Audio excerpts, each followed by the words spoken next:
Right now, somewhere in the world, someone is dying. And the moment they do, a clock starts ticking on everything they owned. Their house, their savings, their furniture, their photos, their music, their Bitcoin, even their dog. But here's the thing most people never realize. A huge chunk of what you think you own doesn't actually transfer to anyone. It just disappears. Legally, quietly, forever.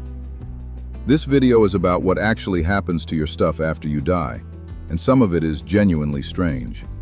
Most people assume you write a will, your family gets your things, and that's that. But the reality is way more complicated and honestly, kind of fascinating. There are feudal laws still in effect today. Government auctions of abandoned safe deposit boxes with peanut butter labels inside, and a profession built entirely around racing to claim dead strangers' money before the clock runs out. So let's get into it. We're going to start with something that probably affects you right now, today, and you almost certainly don't know about it. Every movie you've ever bought on iTunes, every song you've purchased, every Kindle book, every Audible audiobook. You don't own any of it, not legally. What you actually bought was a personal, non-transferable license to use that content during your lifetime.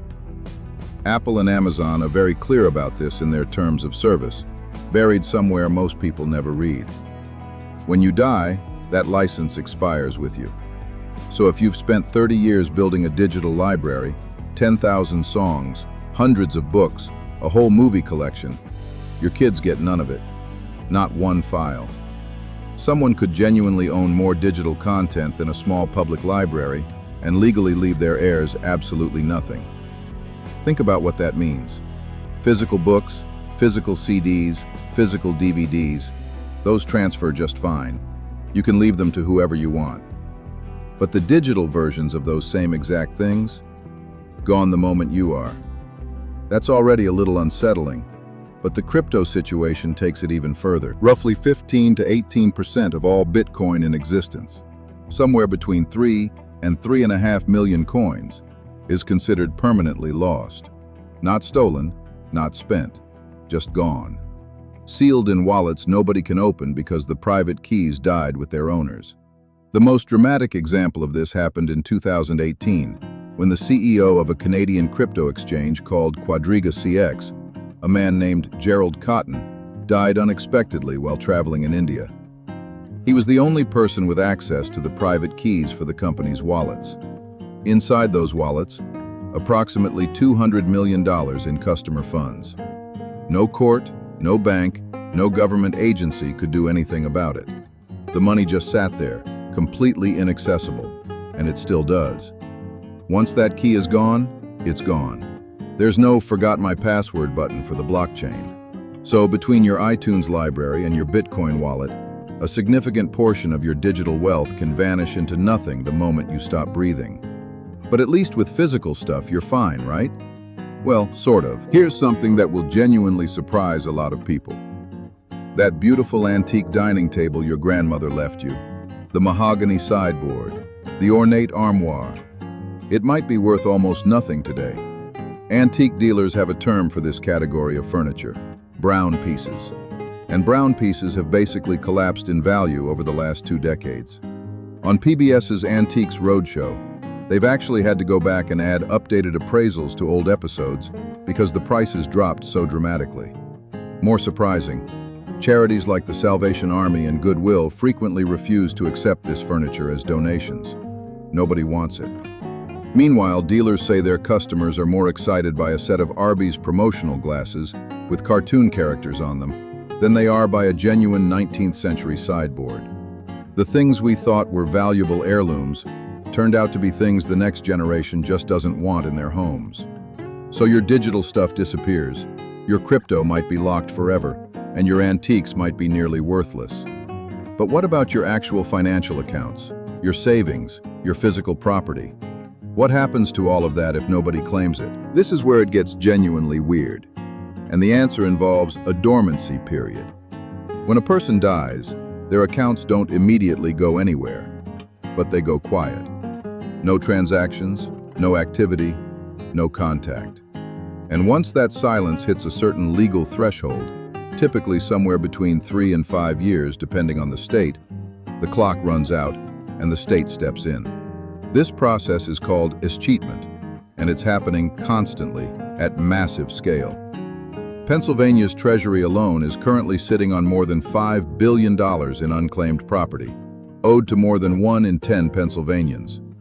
The average claim is worth over $1,000. Most of those people have no idea the money exists. But safe deposit boxes are where things get really strange.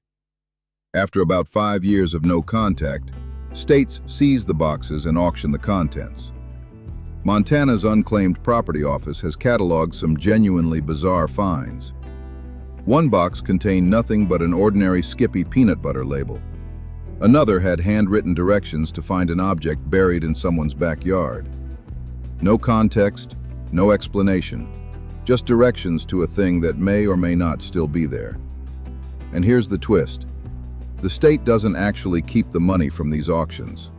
The proceeds are held in the original owner's name, waiting for them or an heir to claim it. The state is essentially a very strange middleman in a transaction between a dead person and a future relative who might not even know they exist yet. Which brings us to one of the most fascinating professions most people have never heard of: heir hunters. These are professional genealogists, sometimes working solo, sometimes for large companies, who spend their days scanning government lists of unclaimed estates, then racing to find living relatives of the deceased before anyone else does. When someone dies with no will and no findable next of kin, their estate goes on a public registry. In England, that list has thousands of entries going back to 1974. Heir hunters track down distant cousins, long-lost relatives, people who had absolutely no idea a deceased stranger even existed. When they find a claimant, they take a percentage of the inheritance in exchange for their work. The claimant has up to 30 years from the date of death to submit their claim.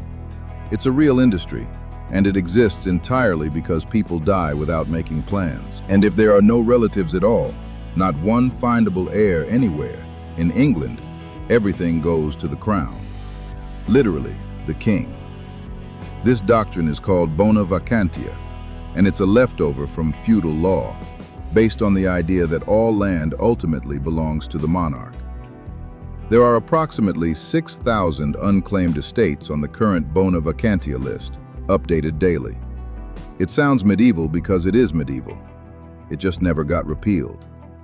Now, if you're watching this and thinking about your own situation, your own passwords, your own accounts, your own family, I want you to stick around because we're not done yet. There are 2 more things that almost nobody plans for, and they're probably the most personal ones on this list: your family photos. Not the prints in an album, the ones on your phone and in the cloud. Google Drive, iCloud, Dropbox. These services might hold the only copies of photos and documents your family has. And if nobody knows the password, they're gone. The tools to prevent this actually exist. Google has something called Inactive Account Manager, which lets you designate what happens to your account after a period of inactivity. You can have it transferred to a family member or deleted. Almost nobody sets this up. Most people don't even know it's there. So the irreplaceable photos of your kids, your parents, your wedding, they could be locked behind a password that dies with you. And then there's your pet. Under inheritance law in all 50 states, your pet is legally considered tangible personal property, the same category as your car or your jewelry. You cannot leave money directly to an animal in your will. When Leona Helmsley, the hotel heiress, tried to leave her Maltese named Trouble $12 million, a judge stepped in and reduced it to $2 million. The dog still ended up receiving an estimated 30 death threats and kidnapping threats. Other famous cases. A British antiques dealer left his cat Blackie $12.5 million, earning the cat a Guinness World Record. A German countess left a trust worth $375 million to her dog, Gunther III. Rich people have found workarounds: pet trusts, caretaker arrangements, legal structures built around an animal. But for most people, if you just write, "I leave everything to my dog" in your will, it doesn't hold up. And if you wanted to be buried alongside your pet, Helmsley actually wanted that. She wanted her dog entombed with her in the family mausoleum. When Trouble eventually died, the cemetery refused to accept a dog. Trouble was cremated instead. Human cemeteries, in almost every case, will not accept animals. So even in death, that particular wish tends to go unfulfilled. Here's what's wild when you look at all of this together. We spend our whole lives accumulating things: music, books, photos, furniture, savings, crypto, pets, memories. And we assume the people we love will get it all when we're gone. But the reality is that a surprising amount of it is either legally untransferable, practically inaccessible, or just quietly absorbed by a government waiting room until someone comes to claim it. The stuff that matters most, the photos, the digital memories, the things that feel permanent, those are often the most fragile. If this video made you think about your own situation even a little bit, drop a comment below and tell me which one of these surprised you the most. The digital library thing? The Bitcoin? The peanut butter label in the safe deposit box? I'm genuinely curious. And if you know someone who should hear this, a parent, a sibling, a friend who's been putting off sorting this stuff out, send them this video. It's the kind of thing that's easy to ignore until it's too late. There's also a video on this channel about things people assume are legally theirs that actually aren't. It connects directly to a lot of what we covered here, and I think you'll find it just as surprising. It's worth watching next. The world is full of rules about ownership and death that most of us were never taught. Now you know a few more of them.